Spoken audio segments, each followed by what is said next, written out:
Welcome to All Home Care Matters, the show where we discuss all things home care, with discussions on important age-related matters and topics. Brought to you by Enriched Life Home Care Services, the #1 rated home care provider in Michigan by Top Rated Local.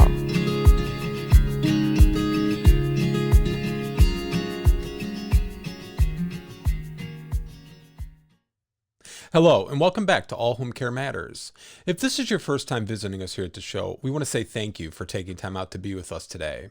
We appreciate how valuable everyone's time is, and that's why we try and make each episode here at All Home Care Matters something that will hopefully matter to you.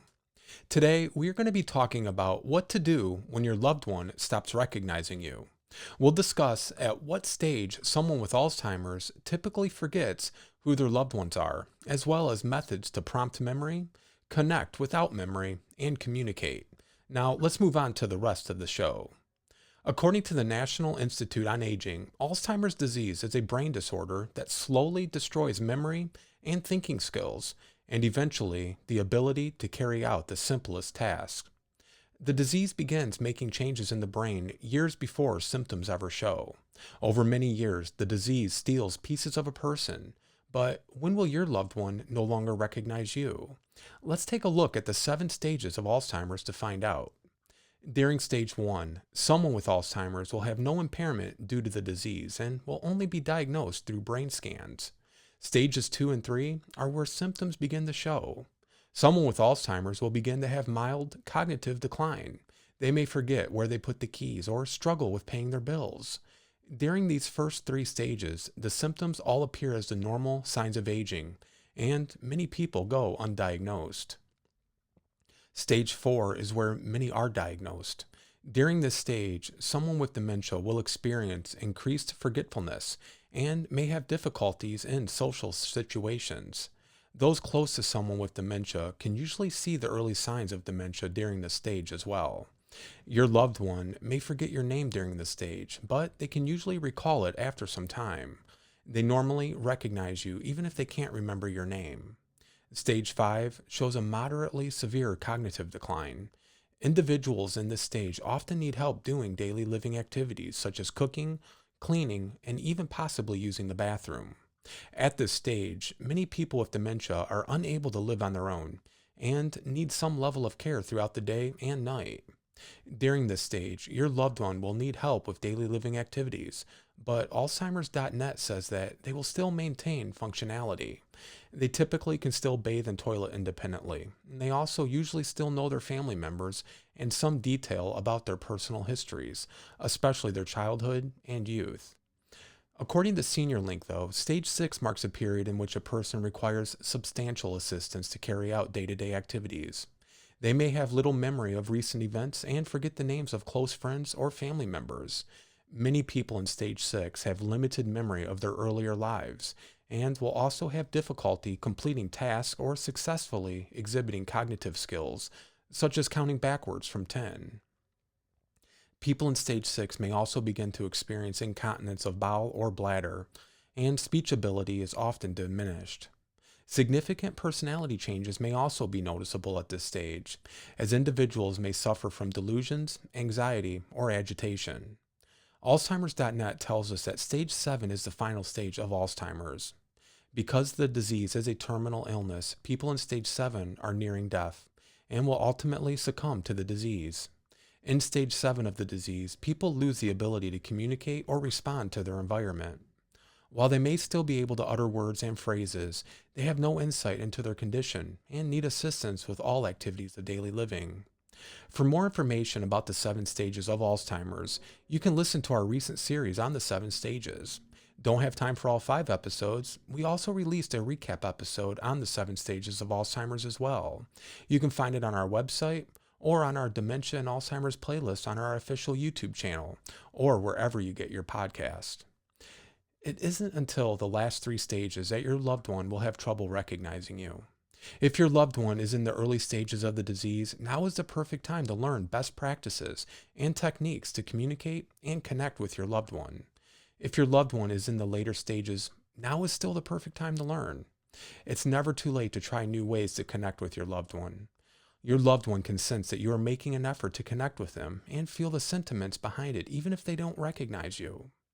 Very Well Health says that sometimes people write off visiting loved ones with dementia by saying that since they won't remember the visit a few minutes from now, it's pointless to visit. Research has demonstrated that that's just not true. The memory is what matters here. It's also the emotion created by a positive visit. What's important to note is that the positive emotion from an encouraging and supportive visit can last much longer than the specific memory of the visit. You may have impacted that person's whole day by changing her feelings and behavior. Although she might not be able to recall that you visited her, the feelings you created in her can change how she interacts with others and improve her overall mood. So, next time you think it doesn't matter, think again. The benefit of your visit might last long after you've gone. Your loved one may become confused at times, which, as you know, is to be expected with this disease. According to Dementia UK, some people with dementia appear to travel back in time, reliving memories from when they were younger. They might expect grown up children to be small again, or expect their parents to still be alive, or maybe even revert back in their mind to previous marriages or relationships. Whenever your loved one is experiencing problems with their memory, there are a few memory cues you can provide to them to help bring them back to the present. Dementia UK suggests putting up photos around the house of important times you were together, such as weddings, birthdays, and children's parties. You should show the progression of time in these photos so that they show a spouse or a partner when young, but also throughout time and how they appear now. You can also keep a photo album on display with the photos clearly marked with people's names, the year, and the event in chronological order. And what you wear can also be a clue as to who you are in relation to your loved one. You can wear clothes around the house that your loved one would associate with you. These could include a favorite item of clothing like a flannel or a piece of jewelry, or popular styles from when you were younger. And you should also make use of the other senses. Sight on its own can be a good enough memory cue, but combining it with the other senses can be an even greater help to your loved one. If you have a signature scent, such as an aftershave, perfume, or even deodorant, wear it around your loved one. Encourage your loved one to wear their favorite scents as well. Often, the sense of smell can evoke positive memories when words cannot. And similarly, cooking aromatic foods your loved ones like can bring back memories. Cooking together, as long as you are taking all the necessary safety precautions, can be a fun activity to do together. And if it's something you have done regularly together in the past, it can be a great example of a creative method of prompting your loved one's memory. And listening to music or watching a favorite movie or TV show together can also help your loved one remember who you are. It is important to note, though, that you should not try to have conversations while listening to music or watching television. It is hard for your loved one to concentrate on one thing, and multitasking can confuse them even more. If your loved one doesn't recognize you, no matter if you are coming for a visit or if they live with you full time, do not ask them if they know who you are. This question will make them uncomfortable, and they may also feel like you are belittling them if they don't know the answer. Whenever your loved one doesn't know you, try to move past that and distract them with small talk. You can say, "It's a beautiful day out, isn't it?" After they respond to you, you can then try one of the methods we just discussed to see if their memory will return. If they still don't recognize you, just move on. Your loved one doesn't have to recognize you to still enjoy spending time with you. Watching your loved ones lose themselves and constantly interacting with the disease through them is draining. The Alzheimer's Society says to give yourself permission to be human. You have good and bad days too. If you need to shorten or even skip a visit from time to time to replenish yourself, that's okay. You can alert a staff member or a friend and see if they can possibly arrange a visitor in your absence. It's important to take care of yourself while caring for your loved one. For more information on preventing caregiver burnout, you can find resources, episodes, and more on our website, and you can watch our playlist on caregiver support on our official YouTube channel. According to the Alzheimer's Society, people with memory problems have suggested some of the following aids to help someone with dementia or other memory-related problems remember things. You might think of them as different tools for tackling different problems, and you may already be using some of them. Look for aids that fit with the skills you already have. For example, if you have never used a reminder function on your mobile phone, you may find it difficult to start using it now. Whatever aids you use, people around you can support you to help use them. A calendar or a daily agenda can help your loved one know what to expect for the day. If you are on their calendar and they are expecting you to come for a visit, they may be more inclined to remember you. Similarly, sticky notes can help your loved one to know when to expect you for a visit. The bright, eye-catching color may stick out better than a calendar, too. And if your loved one is used to using technology, using a phone, tablet, or computer can also help them recall memories and people.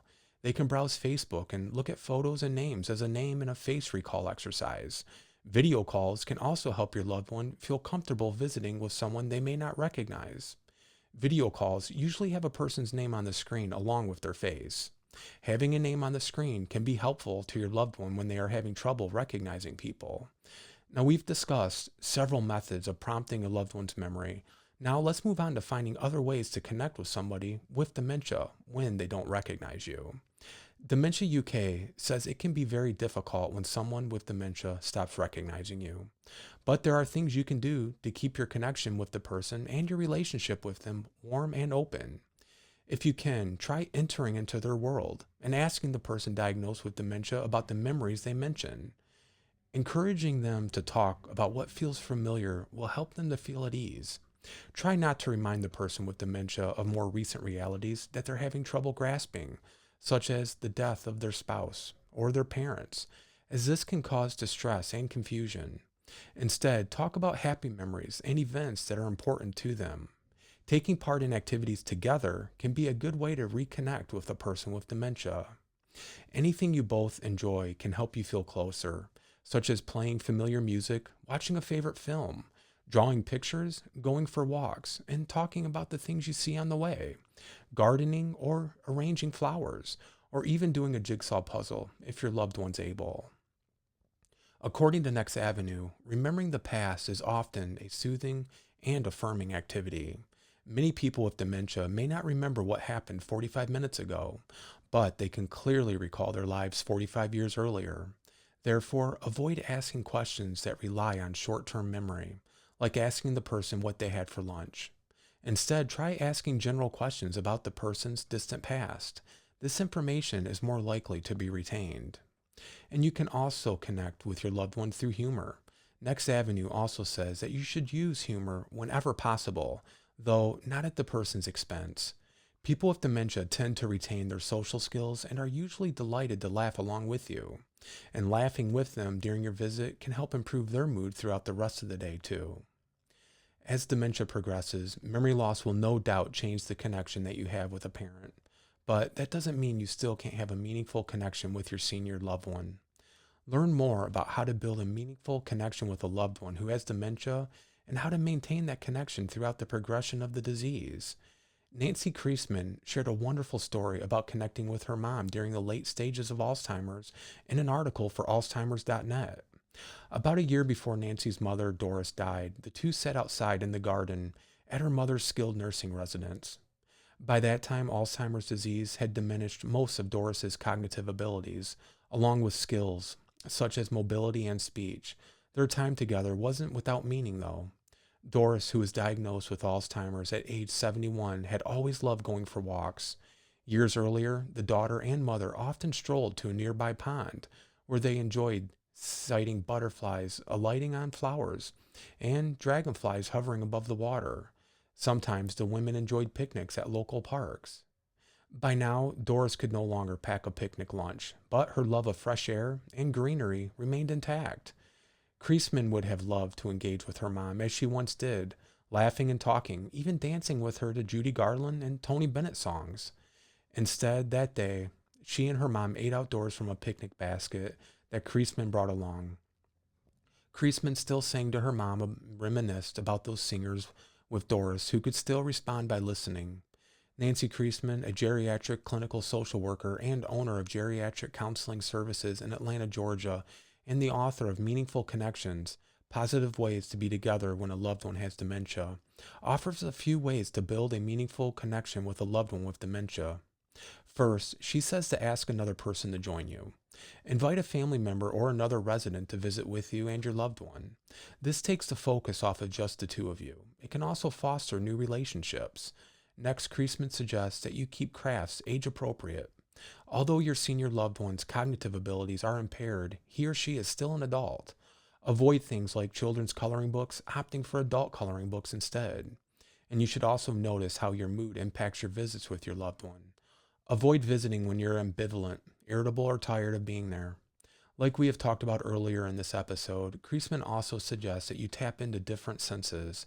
Stimulating hearing, sight, smell, and taste, and touch can lift your parent or senior loved one's spirit and reinforce their connection. And finally, you should visit when your loved one is at their best. If they are in an assisted living facility or a skilled nursing community, ask staff to recommend the best times for visits.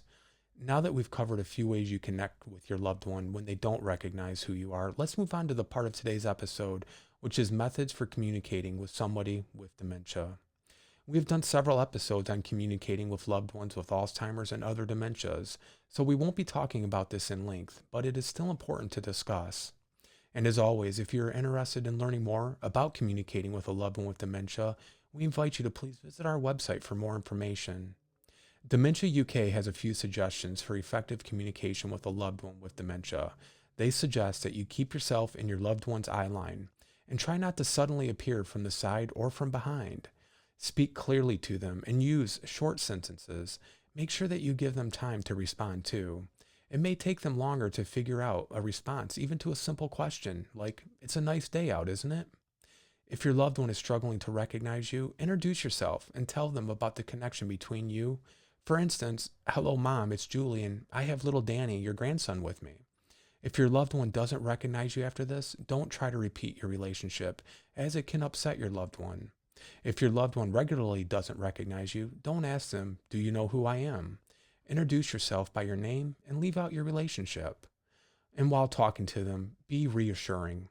Look your loved one in the eye and smile. Being reassuring may not always prevent your loved one from becoming agitated or upset. But if your loved one is getting agitated, take yourself to another room for a few minutes before coming back in, calmly and saying something like, "Hello, I'm back now. How lovely to see you." And lastly, Dementia UK says to try not to correct your loved one if they get your name wrong or say something that isn't true. This can lead to distress and frustration on all sides. Try to imagine how the person with dementia is feeling. They are stressed out, confused, and possibly frightened. Reassure your loved one that you are here to support them and to enjoy the time you get to spend with your loved one.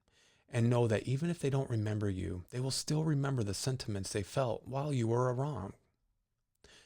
We want to say thank you for joining us here today at All Home Care Matters. All Home Care Matters is here for you and to help families as they navigate these long-term care issues. We invite you to please visit us at allhomecarematters.com, where there's a private, secure, fillable form where you can give us feedback, show ideas, or if you have questions.